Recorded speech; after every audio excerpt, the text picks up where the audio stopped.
Kali ini kita mau membahas tentang topik masalah utang. Ya, bagaimana menghadapi hutang.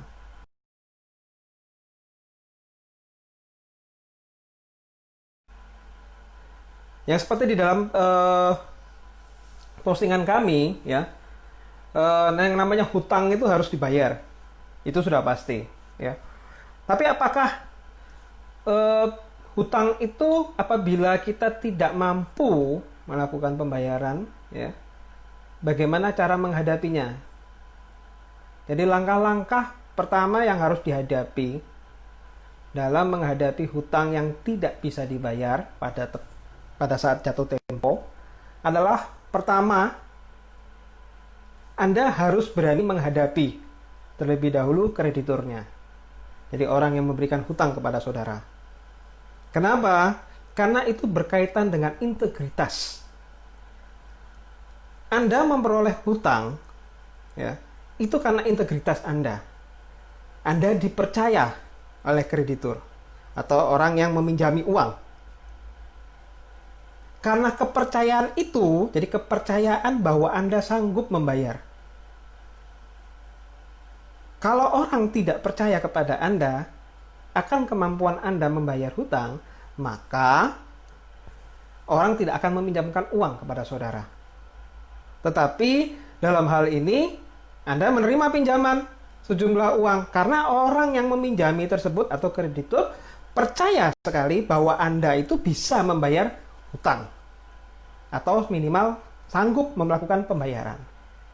Jadi integritas adalah nomor satu. Ya, mungkin orang secara awam itu akan menjabarkan itu sebagai suatu bentuk kepercayaan. Jadi menjaga kepercayaan. Tetapi kalau dari sudut pandang kita yang berhutang, itu adalah kita bicara tentang integritas. Jadi tunjukkan Anda adalah orang yang memiliki integritas. Dengan Anda menunjukkan Anda memiliki integritas, ya, jadi orang akan mempercayai itikat baik saudara dalam melunasi hutang. Jadi kalau misalnya Anda punya hutang, jangan lari, jangan menghindar. Itu nomor satu. Semakin Anda lari, Anda menghindar, berarti Anda hanya menunjukkan bahwa Anda adalah orang yang berintegritas rendah, ya, tidak dapat dipercaya dan memiliki itikat tidak baik. Apa itikat tidak baiknya? Nggak mau bayar. Ya. Yang kedua, musyawarahkan. Ya, musyawarahkan. Karena kenapa? Setelah Anda menghadapi orang yang kreditur, ya, atau orang yang memberikan hutang kepada saudara, Anda tentu mengatakan bahwa, oh, saya nggak bisa bayar nih sekarang. Bagaimana enaknya? Nggak mungkin dilunasi atau dihapuskan, itu tidak mungkin, ya. Kalau Anda dihapuskan atau berharap itu dihapuskan, itu sesuatu yang konyol. Bahkan ada beberapa orang yang saya lihat itu, dia malah sampai bawa-bawa yang namanya agama, ya. Wah, nggak boleh kamu berhubungan dan sebagainya. Jadi dia pinjam uang sama bank, begitu bank itu nagih, terus dia bilang, wah ini riba ini, nggak bener. Jadi kalau saya nggak mau bayar riba, itu sah saja menurut hukum saya. Loh, tapi kok minjem duitnya ke bank? Ya, bukan bank syariah ya dalam hal ini ya. Kalau bank syariah tentu formatnya berbeda. Jadi jangan beralasan. Jadi musyawarahkan. Pertama hadapi. Ya, hadapi, tunjukkan itikat baik Anda, tunjukkan integritas saudara. Nomor dua, musyawarahkan. Kapan Anda bisa membayar? Jadi bukan Anda mau beralih atau menghindar atau lari dari tanggung jawab, tetapi hadapi, kemudian kapan saya bisa bayar? Kalau kamu desak saya terus, saya juga nggak bisa bayar. Loh, kalau misalnya yang krediturnya tidak mau, terus nanti saya diperkarakan, bagaimana? Ya, pertanyaannya begini, Anda berhutang dengan menjaminkan sesuatu atau tidak? Kalau Anda berhutang dengan menjaminkan sesuatu, ya silakan. Kalau mau digugat, mau diperkarakan, ya silakan ambil jaminannya sebagai bentuk penggantian hutang saudara. Itu adalah suatu konsekuensi. Bisa ngelawan nggak? Bisa. Beberapa kali saya sebenarnya sebagai seorang advokat menghadapi atau memiliki klien ya, memiliki klien yang sebenarnya mempunyai etikat tidak baik. Ya. Tetapi jalur untuk membela mereka ya, di dalam sistem itu disediakan untuk melawan. Ya, bukan berarti menang, tetapi memperlambat. Jadi memberikan mereka jangka waktu. Karena untuk di beberapa bentuk perjanjian hutang, ya, itu pihak kreditur tidak bisa memberikan tenggat waktu atau jangka waktu karena memang undang-undang mensyaratkan seperti itu. Saya ambil contoh misalnya bank ya, bank itu di dalam undang-undangnya ya, di dalam PBI itu sudah diatur bahwa setelah 6 bulan ya seorang debitur itu dinyatakan macet. Oleh karena itu dimulai proses untuk melakukan lelang dari jaminan mereka. Jadi disita untuk dilelang. Itu sudah ketentuan undang-undang. Akan tetapi hal-hal semacam itu pun itu masih bisa dihindari. Masih bisa kita memberikan tenggat waktu, jangka waktu, ya, untuk melakukan pembayaran. Dengan cara apa? Berbicara, bermusyawarah. Ya. Pak, tapi kan Bapak bilang secara undang-undang tidak dimungkinkan. Jadi memaksa kreditur untuk mengeksekusi itu. Ya, memang betul. Tapi apabila kita menyerahkan aset kita, jaminan kita kepada bank secara sukarela dengan harapan nanti bisa dijual dengan harga setinggi mungkin, maka itu bisa diterima sama bank. Jadi bank tidak perlu capek-capek atau repot-repot melelang itu. Karena untuk lelang itu juga butuh biaya. Dari mulai pengajuan di pengadilan atau ada beberapa bank yang langsung dia main lelang, ya. Itu terserah, itu jalur yang disediakan oleh undang-undang ada dua macam. Jadi dilelang langsung oleh penerima hak tanggungan, ya. Hak tanggungan, atau dia melakukan pelaksanaan haknya melalui pengadilan. Nah, itu biayanya nggak sedikit karena harus pasang iklan. Nanti kalau nggak laku bagaimana? Harus bikin lelang ulang, pasang iklan ulang. Ada caranya. Dengan apa? Dengan menyerahkan secara sukarela asetnya. Oleh karena itu nanti aset itu bisa dipegang dulu sama bank, ya, dipegang dulu sama bank, disimpan dulu. Itu yang disebut dengan agunan yang diambil alih, AIDA, atau yang disingkat dengan AIDA, agunan yang diambil alih. Nah, bank akan berusaha menjual ini di bawah tangan untuk mencapai harga tertinggi. Tetapi itikat dari debitur atau orang yang berhutang ke bank ini menyerahkan jaminannya membuat bank yakin bahwa debitur ini memiliki integritas yang baik, memiliki itikat yang baik untuk membayar hutang.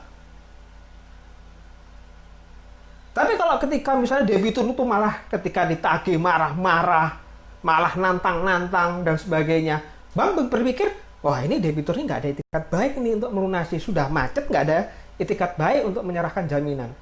Sudah langsung eksekusi lewat pengadilan. Jadi oleh karena itu tips untuk menghadapi hutang adalah satu, hadapi dulu. Tunjukkan Anda punya integritas. Tunjukkan Anda memiliki itikat baik. Yang kedua, coba diskusikan jalan keluarnya.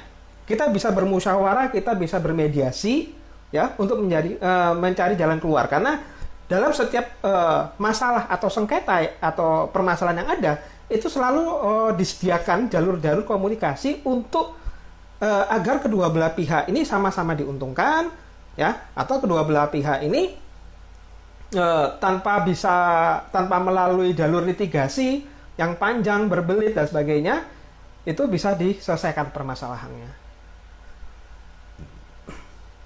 Dan jangan lupa yang terakhir, karena hutang piutang itu adalah masalah tentang perikatan atau perjanjian, maka hutang piutang itu masuk dalam perdata. Ya, Anda tidak perlu takut, wah nanti saya dilaporkan polisi karena saya berhutang, bagaimana? Tidak perlu takut. Karena itu perdata. Ya, kecuali, ada kecualinya tapi. Kalau Anda tidak jujur dalam berhutang, ya, pihak kreditur atau orang yang memberikan hutang kepada saudara itu bisa saja membawa kasus hutang piutang ini ke arah pidana. Konsepnya bagaimana, Pak? Kan tadi Bapak bilang perdata, sekarang kok bisa lari ke pidana? Sederhananya begini, ini bisa dibawa ke arah pidana kalau ada unsur-unsur pidana dalam berhutang itu.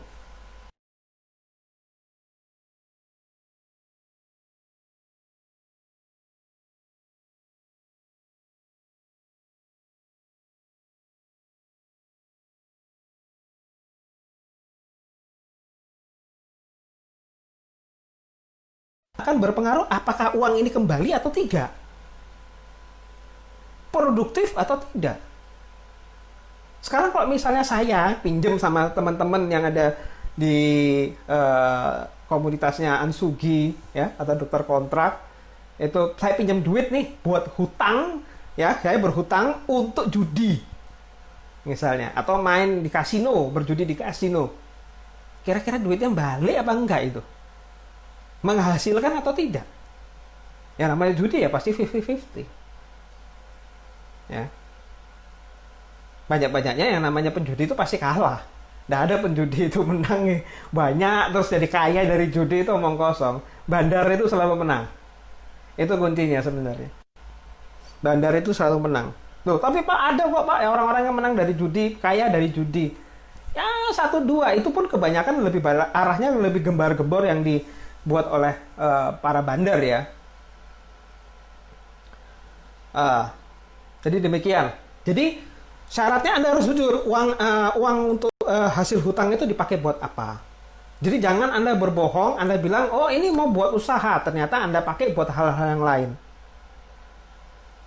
Dari hal-hal yang tidak jujur itu, ya, itu bisa masuk ke dalam ranah tipu muslihat. Sehingga ada kemungkinan chance, ya, bahwa urusan perdata ini dibawa ke pidana. Ini Pak Faris ya, Pak Faris dalam konteks fidusia apabila objek fidusia hilang, apakah dengan laporan polisi debitur bisa berhenti membayar angsuran? Biasanya Pak, di dalam perjanjian fidusia ketika kita melakukan kredit kendaraan itu dilindungi dengan asuransi, ya, dilindungi dengan asuransi. Tetapi perlu dibaca secara detail, ya, karena saya pernah menangani kasus yang serupa juga. Perlu dibaca secara detail dan diminta tentunya. Perjanjian fidusianya itu diminta, Pak. Karena kebetulan yang klien yang pernah saya bantu, itu dia bikin perjanjian fidusia tetapi surat perjanjian, aktenya perjanjian itu atau peraturan-aturan klausul-klausulnya itu tidak diberikan. Ya, tidak diberikan sehingga sedikit menyulitkan ketika terjadi kehilangan. Ya, dalam hal ini klien yang saya pernah tolong itu adalah kehilangan sepeda motor, ya, sepeda motor. Nah, di dalam perjanjian tersebut dikatakan, ya, di dalam itu ada asuransinya, di mana asuransi itu mengisyaratkan bahwa berlaku kalau yang menggunakan adalah orang yang memiliki atau yang bertanda tangan yang memberikan fidusia. Jadi ketika itu dipakai sama orang lain terus kemudian hilang karena kita pinjamkan, maka asuransinya tidak berlaku. Ya. Jadi asuransinya tidak berlaku. Nah, kalau misalnya dalam konteks fidusia yang lain ya, kita lepaskan dengan dunia asuransi misalnya. Apakah dengan misalnya objek fidusianya hilang, apakah dengan laporan fidusia dengan laporan polisi ya, dengan laporan polisi debitur bisa berhenti membayar angsuran? Tidak. Ya. Hutang piutangnya tetap ada, ya, hutang piutangnya tetap ada, hanya saja jaminannya yang hilang. Kalau misalnya kita nggak bayar kan otomatis jaminannya kan kendaraannya ya, kendaraannya yang jadi jaminan, ya, karena objek fidusia ya kendaraannya, jadi kendaraannya yang disita. Tapi kalau objek fidusinya hilang, tidak ada, terus apa yang mau disita? Sebenarnya sih sederhananya begitu. Jadi nggak bisa juga disita, tetapi ya itu tadi hilangnya itu harus betul-betul hilang, Bisa-bisa kalau misalnya hilangnya kita sengaja dan sebagainya, justru malah menjerumuskan kita. Karena ada beberapa pihak yang sengaja memang menggelapkan, ya. Jadi menghilangkan objek fidusianya, ya, dengan kemudian dilaporkan polisi, ternyata sebenarnya objek fidusianya itu masih dikuasai sama mereka. Hanya saja dilaporkan hilang. Justru jadi pidana. Tapi kalau dalam konteks prakteknya, kalau misalnya itu memang betul-betul hilang, kemudian tidak ada asuransi yang mengcover, ya, tidak ada asuransi yang mengcover, apakah bisa memberhentikan? Kembali lagi ke integritasnya masing-masing. Kalau kita menyadari memang betul-betul itu adalah kesalahan kita, ya kita harus bayar. Tetapi sebenarnya kalau ketika itu tidak bisa dibayar, atau kita juga merasa percuma melakukan pembayaran itu karena tidak ada asuransi yang mengcover, maka yang bisa dilakukan oleh pihak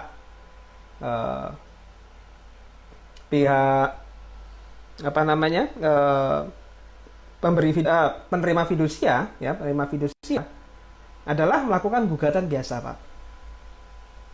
Ya. Jadi kalau Bapak nggak bayar karena objek jaminannya juga sudah hilang, tidak ada asuransi yang mengcover, tetap maka yang bisa dilakukan oleh pihak penerima fidusia adalah melakukan gugatan secara ini, ya Pak, ya, normal atau biasa. Dan itu makan biaya, makan waktu, apalagi kalau Bapak sampai banding atau kasasi, itu jangka waktunya bisa sangat lama. Dan kalau objek fidusianya hanya kendaraan sepeda motor, itu sangat rugi sekali sih sebenarnya. Tapi kalau mungkin objek fidusianya itu lebih besar dari itu, ya, mungkin nilainya miliaran, itu saya yakin pasti akan digugat, ya. Jadi gugatan wan prestasi. Jadi demikianlah pembahasan kita kali ini tentang hutang, ya. Jadi tips yang pertama adalah hadapi dengan penuh integritas, ya. Tunjukkan Anda adalah orang yang memiliki integritas. Yang kedua, dengan begitu Anda akan menunjukkan itikat baik. Yang kedua, ya, dimusyawarahkan tentang jalan keluarnya. Karena jalan-jalan yang merupakan jalur-jalur hukum itu sangat menyita biaya dan juga waktu. Yang ketiga, selama, ya, proses hutang piutang itu dibuat dengan secara jujur dan penuh dengan itikat baik, maka jalur penyelesaiannya hanyalah merupakan jalur perdata. Jadi Anda tidak perlu takut Anda akan dipidana dan sebagainya. Akan tetapi kalau perbuatan atau dasar dari hutang piutang itu dilandasi oleh suatu tipu daya, ketidakjujuran, maka Anda patut berkhawatir bahwa ini akan dibawa ke arah pidana. Demikian